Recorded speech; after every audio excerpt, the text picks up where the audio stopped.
Hello students, जय जगन्नाथ। अष्टम श्रेणी छात्र छात्री को मोर यूट्यूब चैनल को वेलकम।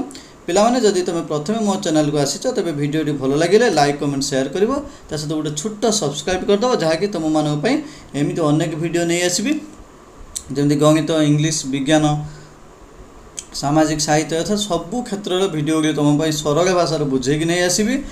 पिलामाने चलो डेरी नक आज आरंभ करदे सामाजिक विज्ञान अध्ययन अध्याय 3 मराठा साम्राज्य उत्थान आम प्रथम अध्याय सॉरी प्रश्नोत्तर गुड़िक आलोचना करवा अध्याय 3 लो। चलो पिलामाने डेरी नक आरंभ करदे कौन अच्छी प्रश्न अभ्यास कार्य। 1 नंबर देख पिलामाने भूगोल विशेषकर जोटा पर्वत और उपकूल कथा कहे अर्थात भूगोल किपरि मराठा सामरिक रणनीति एवं राज्य गठन को मार्गदर्शन करथिला आलोचना कर। पिला माने चलो आलोचना करिबा। 1 नंबर प्रश्न कौन अच्छी तार उत्तर टी देखि नबा। तेबे चलो पिला माने देखो 1 नंबर प्रश्न उत्तर।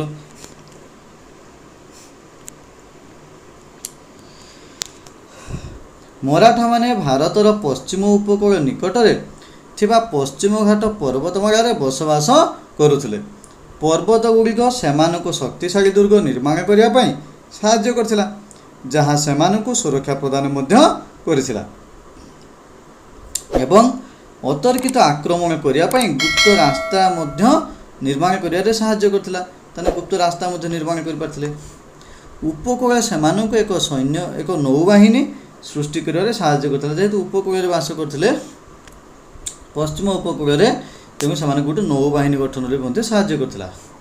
यह सेमानक सामुद्रिक वाणिज्य को मध्य सुरक्षित करथिला। जेहेतु पश्चिम उपकूल वास करथिले सामुद्रिक वाणिज्य मध्य जीवा आसिबा ठीक भाव हो पारथिला। एसबु प्राकृतिक गठन सेमानक सामरिक बाहिनी को शक्तिशाली आ अग्रगामी कराई पारिथिला। हे गला पिला माने एबे चलो जिबा 2 नंबर को।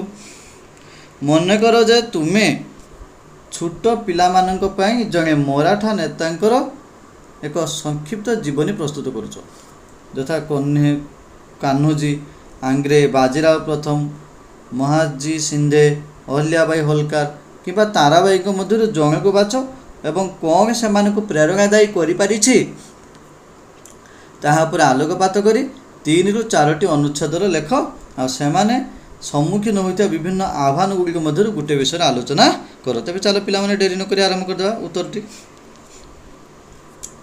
ताराबाई थिले जने निर्भया मराठा वीरामणी। से 18 शताब्दी आरंभ में निजर स्वामी राजाराम को मृत्यु पर शासन दायित्व ग्रहण करथिले। से जानिबा को पाइले औरंगजेब एवं तांको मोगल बाहिनी दाक्षिणात्य डेरा पकाइथिले एवं उत्तर भारत असुरक्षित थिला। तेणु से निजर विशाल मराठा बाहिनी को संगठित करी उत्तर रे थिबा मोगल अंचल गुड़िक आक्रमण करने को निर्देश देले। तांकर रणनीति और दृढ़ मनोबल मुगल साम्राज्य को प्रतिहत करने सहित गुरुत्वपूर्ण समय मराठा स्वाधीनता को सुरक्षित रखिला। हे गला पिला माने तेबे 2 नंबर प्रश्न सरीगला अर्थात तार उत्तर मध्य सरीगला। एबे चलो पिला माने 3 नंबर प्रश्न देखिनबा एवं तार उत्तर। आजिकार गोटे मराठा दुर्ग जेपरिक रायगढ़ सिंधुदुर्ग जिंगी और प्रतापगढ़ जदि तुम्हें परिदर्शन करिवो तेबे केउटी को तुम्हें बाछिबो आ काहेकि। यार इतिहास स्थापत्य और रणकौशल गुरुत्व अनुसंधान कर श्रेणी डिजिटल उपस्थापना किंबा पोस्टर माध्यम रे तुमर निष्कर्ष गुड़िक उपस्थापना कर। देखो चलो पिला माने देखिबा। आजिकार गोटे मराठा दुर्ग जदि मु परिदर्शन करी तेबे मु रायगढ़ दुर्ग को बाछिबी। रायगढ़ दुर्ग छत्रपति शिवाजी साम्राज्यर प्रधान दुर्ग थिला। यह महाराष्ट्र एक उच्च पहाड़ पर अवस्थित एवं यार चतुर्पार्श्व गभीर उपत्यका मान घेरी रही जहाँ शत्रु मानक आक्रमण एक सुरक्षित करथिला। छत्रपति शिवाजी को सुरक्षित करे। जेतेबेले 1674 ख्रीष्टाब्द होईची शिवाजी यही स्थान में राजा भाव अभिषिक्त होते से दुर्गटी अत्यंत सुंदर स्वतंत्र अटे। यही दुर्गरे दृढ़ पथर कांथ बड़ प्रवेश द्वार गुप्त पथ अच्छी राणी प्रासाद शिवाजी सिंहासन और बजार अंचल भली ସୁନ୍ଦର କୋଠାମାନ ମଧ୍ୟ ଅଛି। ଶୀର୍ଷରେ ପହଞ୍ଚିବା ପାଇଁ 1737ଟି ପାହାଚ ଅଛି କିମ୍ବା ଆପଣ ଏହାକୁ ରୁପ୍ ୱେ ମଧ୍ୟ ନେଇପାରିବେ। ଉପର ଆପଣ ଚାରିପାଖରେ ପର୍ବତ ଗୁଡ଼ିକର ସୁନ୍ଦର ଦୃଶ୍ୟ ଦେଖିପାରିବେ। ଏହି ଦୁର୍ଗ ଇତିହାସରେ ଗୁରୁତ୍ୱପୂର୍ଣ୍ଣ କାରଣ ଏହା ମରାଠା ସାମ୍ରାଜ୍ୟର କେନ୍ଦ୍ରବିନ୍ଦୁ ଥିଲା ଏବଂ ଶିବାଜୀ ଠାରୁ ନ୍ୟାୟ ଆଉ ସାହସିକତାର ସହିତ ଶାସନ କରୁଥିଲେ। ରାୟଗଡ଼ ଦୁର୍ଗ ପରିଦର୍ଶନ କରିବା ଦ୍ୱାରା ମୋତେ ଆମର ଇତିହାସ ଓ ଶିବାଜୀଙ୍କ ମହାନ ନେତୃତ୍ୱ ବିଷୟରେ ଅଧିକ ଜାଣିବାରେ ସାହାଯ୍ୟ ମିଳିବ। ହେଇଗଲା ପିଲାମାନେ ଶିବାଜୀଙ୍କ ବିଷୟରେ କ'ଣ କେମିତି ତାଙ୍କର ରାଜପ୍ରସାଦ କେବେ ଅଭିଷିକ୍ତ ହୋଇଥିଲେ, କେତୋଟି ପାହାଚ ଦେଇ ଅତିକ୍ରମ କରିବାକୁ ପଡ଼େ, ଏମିତି ଅନେକ କଥା ଅଛି, ପିଲାମାନେ ଲେଖିନେବ। ତେବେ ପିଲାମାନେ ଚାଲ 4 ନମ୍ବର ପ୍ରଶ୍ନର ଉତ୍ତର ଦେଖିବା। ପ୍ରଶ୍ନ ସହିତ ଉତ୍ତର। ଏହି ଅଧ୍ୟାୟରେ କୁହାଯାଇଛି ଯେ ବ୍ରିଟିଶମାନେ ମୁଗଲ କିମ୍ବା ଅନ୍ୟ କୌଣସି ଶକ୍ତି ଅପେକ୍ଷା ମରାଠାମାନଙ୍କ ଠାରୁ ଭାରତର ଅଧିକ ଅଂଶ ଅଧିକୃତ କରିଥିଲେ। ତୁମେ ଏହାର ଅର୍ଥ କ'ଣ ଭାବୁଛ? ଏହି ଅଧ୍ୟାୟରେ କେଉଁ ପ୍ରମାଣ ଏହି ଧାରଣାକୁ ସମର୍ଥନ କରୁଛି? ତେବେ ପିଲାମାନେ ଚାଲ ଡେରି ନକରି ଆରମ୍ଭ କରିଦେବା ଏହାର ଉତ୍ତର। ଏହାର ଅର୍ଥ ହେଉଛି ଯେ ଯେତେବେଳେ ଇଂରେଜମାନେ ଭାରତ ଉପରେ ଶାସନ କରିବା ପାଇଁ ଚାହିଁଲେ ସେତେବେଳେ ଭାରତର ପ୍ରଧାନ ଶକ୍ତି ଥିଲେ ମରାଠାମାନେ। ସେତେବେଳକୁ ମୁଗଲ ସାମ୍ରାଜ୍ୟ ମଧ୍ୟ ଦୁର୍ବଳ ହୋଇପଡ଼ିଥିଲା। ଯେତେ ବର୍ଷ ଶାସନ କରିଥିଲେ ଦୁର୍ବଳ ହୋଇପଡ଼ିଲା। ସେତେବେଳେ ମରାଠାମାନେ ଭାରତର ଅଧିକାଂଶ ସ୍ଥାନ ଦିଲ୍ଲୀ, ଗୁଜରାଟ, ମାଳବ ଆଦି ଅଞ୍ଚଳ ନିଜର ନିୟନ୍ତ୍ରଣ ଜାହିର କରିଥିଲେ। ମରାଠାମାନେ ଇଂରେଜମାନଙ୍କ ସହିତ 3ଟି ଯୁଦ୍ଧ କରିଥିଲେ ଆଉ ବ୍ରିଟିଶ ଶାସନ ଆରମ୍ଭ ହେବା ପୂର୍ବରୁ ଭାରତର ସବୁଠାରୁ ଶକ୍ତିଶାଳୀ ଶାସକ ଥିଲେ ମରାଠା। ତେଣୁ ଭାରତ ଉପରେ ନିୟନ୍ତ୍ରଣ ପ୍ରତିଷ୍ଠା କରିବା ପାଇଁ ବ୍ରିଟିଶମାନଙ୍କୁ ମୁଗଲମାନଙ୍କ ପରିବର୍ତ୍ତେ ମରାଠାମାନଙ୍କୁ ପରାସ୍ତ କରିବା ପାଇଁ ପଡ଼ିଥିଲା। ଯେହେତୁ ମରାଠାମାନଙ୍କୁ ପରାସ୍ତ ନ କଲେ ଏଠି ଶାସନ କରିପାରିବେ ନାହିଁ, ତେଣୁ ଇଂରେଜମାନେ ମରାଠାମାନଙ୍କୁ ପରାସ୍ତ କରିବାକୁ ପଡ଼ିଲା। ଏଥିରୁ ଜଣାଯାଏ ଯେ ମରାଠାମାନେ କେତେ ଶକ୍ତିଶାଳୀ ହୋଇପାରିଥିଲେ। ହେଲା ପିଲାମାନେ, ଏବେ ଚାଲ ଯିବା 5 ନମ୍ବର ପ୍ରଶ୍ନ ଏବଂ ତାର ଉତ୍ତର। ଶିବାଜୀ ଏବଂ ପରବର୍ତ୍ତୀ ମରାଠାମାନେ ଧାର୍ମିକ ସ୍ଥାନ ଓ ବିଭିନ୍ନ ଧର୍ମର ଲୋକଙ୍କ ସହିତ କିପରି ବ୍ୟବହାର କରୁଥିଲେ ତୁଳନା କର। ଏହି ଅଧ୍ୟାୟରୁ କେଉଁ ପ୍ରମାଣ ଧାର୍ମିକ ବିବିଧତା ପ୍ରତି ସେମାନଙ୍କର ଆଭିମୁଖ୍ୟକୁ ଦର୍ଶାଉଛି? ତେବେ ଚାଲ ପିଲାମାନେ ଡେରି ନକରି ଆରମ୍ଭ କରିଦେବା ଉତ୍ତର। ଶିବାଜୀ ଏବଂ ପରବର୍ତ୍ତୀ ମୁଗଲମାନେ ଧର୍ମ ସହିଷ୍ଣୁ ଥିଲେ ଏବଂ ଅନ୍ୟ ସମସ୍ତ ଧର୍ମ ଓ ବିଶ୍ୱାସକୁ ବହୁତ ସମ୍ମାନ ଓ ସମାନତା ପ୍ରଦର୍ଶନ କରୁଥିଲେ। ସବୁ ଧର୍ମକୁ ସମସ୍ତେ ସମାନ ପ୍ରଦର୍ଶନ କରୁଥିଲେ। ଶିବାଜୀ ଜଣେ ଧାର୍ମିକ ହିନ୍ଦୁ ଥିଲେ କିନ୍ତୁ କେବେ ମସଜିଦ ଉପରେ ଆକ୍ରମଣ କରିନଥିଲେ କିମ୍ବା ଅନ୍ୟ ଧର୍ମର ଲୋକଙ୍କୁ ଆଘାତ ଦେଇନଥିଲେ। ତେଣୁ ଶିବାଜୀ ଜଣେ ବହୁତ ଭଲ ଲୋକ ଥିଲେ। ଯେତେବେଳେ ସେ ସୁରଟକୁ ଆକ୍ରମଣ କରିଥିଲେ ସେ ଧାର୍ମିକ ସ୍ଥାନଗୁଡ଼ିକୁ କୌଣସି କ୍ଷତି ପହଞ୍ଚାଇ ନଥିଲେ ଏବଂ ଜଣେ ଦୟାଳୁ ବ୍ୟକ୍ତିଙ୍କ ଘରକୁ ମଧ୍ୟ ସୁରକ୍ଷା ପ୍ରଦାନ କରିଥିଲେ। ତାଙ୍କ ସୈନ୍ୟବାହିନୀରେ ମୁସଲିମ ସୈନିକ ଆଉ ଅଧିକାରୀ ମଧ୍ୟ ଥିଲେ। ସେ ତାଞ୍ଜାବୁରରେ ଅମ୍ବର ହୁସେନ ନାମକ ଜଣେ ମୁସଲିମ କବିଙ୍କୁ ଭଗବତ ଗୀତା ବିଷୟରେ ଲେଖିବାକୁ ଅନୁମତି ଦେଇଥିଲେ, ଯାହା ତାଙ୍କ ଧାର୍ମିକ ସମନ୍ୱୟକୁ ମଧ୍ୟ ପ୍ରମାଣିତ କରିଦିଏ। ଆହୁରି ମଧ୍ୟ ଏହା ପ୍ରମାଣିତ କରେ ଯେ ମରାଠାମାନେ ସମସ୍ତ ଧର୍ମକୁ ସମାନ କରିବା ଆଉ ଶାନ୍ତିପୂର୍ଣ୍ଣ ସହାବସ୍ଥାନରେ ବିଶ୍ୱାସ କରୁଥିଲେ। ହେଇଗଲା ପିଲାମାନେ, ତାହେଲେ ଶିବାଜୀ କେତେ ମହାନ ଥିଲେ, ଯେହେତୁ ସବୁ ଧର୍ମକୁ ମଧ୍ୟ ସମାନ ଦେଉଥିଲେ। ତେବେ ଚାଲ ପିଲାମାନେ 6 ନମ୍ବର ପ୍ରଶ୍ନ ଏହାର ଉତ୍ତର ଦେଖିବା। ଦେଖ ଚାଲ ପିଲାମାନେ, ଏହି ଅଧ୍ୟାୟରେ ଆଲୋଚନା କରାଯାଇଛି ଯେ ଦୁର୍ଗଗୁଡ଼ିକ କିପରି ମରାଠାମାନଙ୍କ ପାଇଁ ରାଜ୍ୟର ମୂଳ ଥିଲା। ସେଗୁଡ଼ିକ କାହିଁକି ଏତେ ଗୁରୁତ୍ୱପୂର୍ଣ୍ଣ ଥିଲା? କ୍ୱେଶ୍ଚିନ୍ ମାର୍କ ଅଛି ପିଲାମାନେ।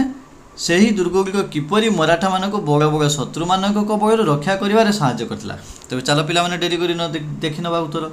ଦୁର୍ଗଗୁଡ଼ିକ ମରାଠାମାନଙ୍କ ପାଇଁ ଅତ୍ୟନ୍ତ ଗୁରୁତ୍ୱପୂର୍ଣ୍ଣ ଥିଲା କାରଣ ସେଗୁଡ଼ିକ ମରାଠାମାନଙ୍କୁ ନିରାପତ୍ତା ଏବଂ ନିୟନ୍ତ୍ରଣ ଯୋଗାଉଥିଲା। ଦୁର୍ଗଗୁଡ଼ିକ ମରାଠାମାନଙ୍କୁ ସୁରକ୍ଷା ଯୋଗାଉଥିଲା। ଦୁର୍ଗଗୁଡ଼ିକ ଯେହେତୁ ଉଚ୍ଚ ପାହାଡ଼ ଉପରେ ନିର୍ମାଣ କରାଯାଇଥିଲା ସେଗୁଡ଼ିକର ଶକ୍ତିଶାଳୀ ପ୍ରାଚୀର ଥିଲା। ଏହା ଶତ୍ରୁମାନଙ୍କୁ ଅଧିକାର କରିବା ପାଇଁ କଷ୍ଟକର ମଧ୍ୟ ଥିଲା। ଶତ୍ରୁମାନେ ଏଠି ଅଧିକାର କରିପାରିବେ ନାହିଁ, ଯେହେତୁ ଉଚ୍ଚ ପାହାଡ଼ ଉପରେ ଦୁର୍ଗଟି ଥିଲା। ଯେତେବେଳେ ମୁଗଲମାନଙ୍କର ବିଶାଳ ସୈନ୍ୟବାହିନୀ ଆକ୍ରମଣ କରୁଥିଲା ମରାଠାମାନେ ଦୁର୍ଗ ମଧ୍ୟରେ ଲୁଚି ଯାଉଥିଲେ। ନିଜର ପରବର୍ତ୍ତୀ କାର୍ଯ୍ୟପନ୍ଥା ମଧ୍ୟ ସେହି ସମୟରେ ସ୍ଥିର କରିପାରୁଥିଲେ ଏବଂ ଗରିଲା ଯୁଦ୍ଧ କୌଶଳ ଅବଲମ୍ବନ କରୁଥିଲେ। ଦୁର୍ଗ ମଧ୍ୟରେ ରହି ସେମାନେ ରାସ୍ତାକୁ ଲକ୍ଷ୍ୟ କରିପାରୁଥିଲେ, ଖାଦ୍ୟ ଅସ୍ତ୍ରଶସ୍ତ୍ର ଗଚ୍ଛିତ ରଖିପାରୁଥିଲେ, ନିଜର ଲୋକମାନଙ୍କୁ ମଧ୍ୟ ସୁରକ୍ଷା ପ୍ରଦାନ କରିପାରୁଥିଲେ।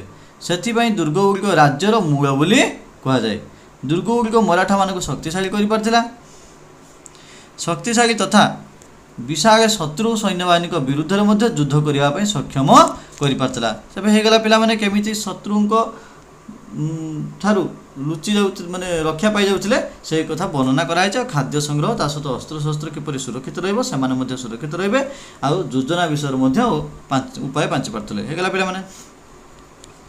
7 ନମ୍ବର ଦେଖିବା। ମନେକର ତୁମକୁ ମରାଠା ମୁଦ୍ରାର ମୁଖ୍ୟ ଡିଜାଇନର ଭାବେ ନିଯୁକ୍ତି କରାଯାଇଛି। ମରାଠା ସଫଳତା ଆଉ ମୂଲ୍ୟବୋଧକୁ ପ୍ରତିନିଧିତ୍ୱ କରୁଥିବା ଏକ ମୁଦ୍ରା ପ୍ରସ୍ତୁତ କର। ତୁମେ ବାଛିଥିବା ପ୍ରତୀକ ଗୁଡ଼ିକ ବ୍ୟାଖ୍ୟା କର।